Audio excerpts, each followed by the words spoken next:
Sean Spicer is the chief strategist and communications director for the RNC. He's with us now from Detroit. Sean, I'm hearing that a lot of Republican senators and party influencers are trying to grapple with the tough choices they're facing about Donald Trump. Is this fracturing the party? I think this is what a primary process is all about, and you're seeing it on the other side of the aisle as well, with people trying to grapple between Bernie Sanders and Hillary Clinton. So, we've got four folks that will take the stage tonight. I think there's support for each of them. I think there's people who are out there truly supporting one candidate and a lot of times against another. That's part of our democracy. I think people are expressing their First Amendment rights at this point. We're at a critical phase, Contessa. We've now gone through about just under a fourth of the delegates have been selected. We've got another 1,800 or so to go. And I think people are now really kind of getting combative and making sure that their candidate is put their best foot forward. It's interesting because after Super Tuesday, where Donald Trump came out a big winner, he's won 10 states so far. The national polling shows him in the lead. Real Clear Politics average has him at 35.6% of support. And yet in exit polling from 5 different states on Super Tuesday, voters said, those who had not supported Trump said they could not imagine him as the nominee. They would be disappointed if he were the nominee. 74% said that. What happens if he maintains the kind of trajectory he is now? How do you move forward to a general election when, if you take this little snapshot as an indication, there will be so many Republican voters who can't fathom him as their party's nominee? Well, a couple things. Number one, whoever gets to 1,237 delegates will be the nominee. Right now, like I said, we've had about 625 total delegates selected out of a total pot of about 2,500. So we've got a ways to go, number one. Number two, our party will be unified as it always has. We'll come together. People will understand what's at stake and unify coming out of Cleveland in July and propel us to victory in November. Number three, if you look at a Republican turnout versus Democratic turnout, of the 19 states that have voted, we've had record turnout in 18 of them.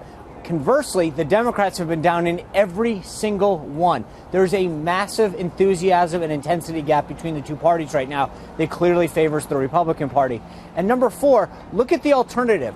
Every Republican understands that the alternative is either Hillary Clinton or Bernie Sanders. You have a 74-year-old socialist as one choice who will take this country in a vastly different trajectory than our country was founded on. Or two is someone who is under investigation from the FBI and who isn't supported or viewed as trustworthy by a majority of Democrats, never mind Republicans. But Sean, we've already heard Republican leaders saying that if Donald Trump is the nominee, they might be forced to support Hillary Clinton. And we've heard it from Republican voters.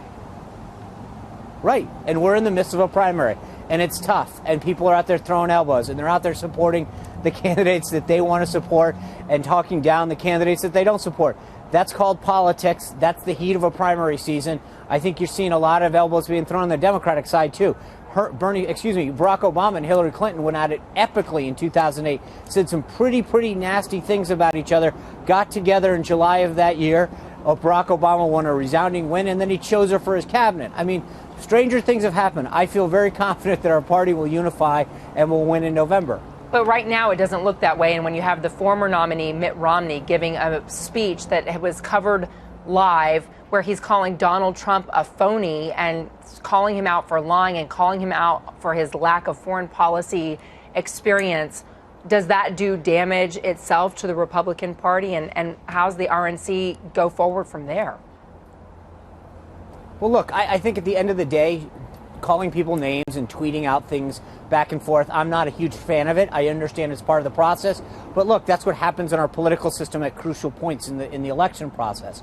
It happens in the general election, it happens in the primary system, and it happens on both sides. And frankly, it's happened since the beginning of history. If you remember, back in the 1800s, people used to actually buy papers just to editorialize about their opponents in a nasty way. So I think we can get over this and we'll win. We'll unify as a party. I'm fully confident that that will be the case when we come out of Cleveland this summer.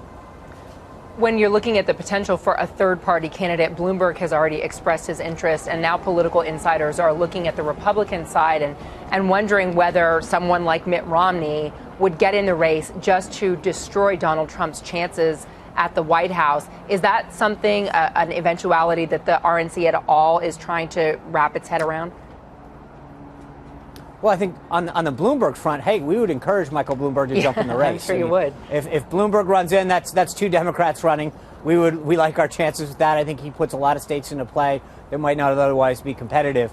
So I encourage Michael Bloomberg to run. I think, and again, I will go back to my previous comments, which, look, this is tough. This is part of the primary system. But when we walk in and out of Cleveland, I think the party's going to realize what's at stake. And one thing that every single one of those Republicans understands is that the trajectory that Hillary Clinton or Bernie Sanders would take this country in is vastly different than any of the trajectory that the four candidates that will take the stage tonight would do it. And that while we may have disagreements in our party, that's why we're a better party than the Democrats. We can come together and understand that while we might have some disagreements, that we offer a better vision, a better set of solutions than the other side. Do you think it's time for the race to narrow once again? Do you feel like it's time for there to be some unity around a Donald Trump alternative? Well, what I think is that there's a lot of states and a lot of people that have to vote, and they should have their voice heard. I think, frankly, what's fueling a lot of the concern right now on both sides of the aisle is that people have been fed up with anyone in Washington trying to tell them that what they should do or think. I think we have a system in place. We've had 15 states out of 56 with the territories vote, and I think people should have an opportunity to have their voice and vote heard. And then we'll see what happens at the end of this. But to start to say after 15 or 19 states, rather, that this is where the race stands, there's a lot of people that have the opportunity to still vote. They should have their voice heard. And whomever accumulates the 1,237 delegates necessary to win the nomination should be the nominee. But it should be up to voters, not to me, not to anyone in Washington. Sean, I don't know whose idea it was to put you outside on the balcony in Michigan at the very beginning of March, but you're a brave man and you have true endurance, and I appreciate your patience for the interview. And the only thing that's keeping me going, Contessa, is knowing that next week's debate is in Miami. And I keep looking at the app saying high of 84, low of 67. I'm with you. I agree with you. I think we did the walkthrough in like September. I don't think anyone had a clue. Oh, yeah, it looks beautiful in September. March. Thanks, Sean. Appreciate it. It does. The snow's coming down. Thank you.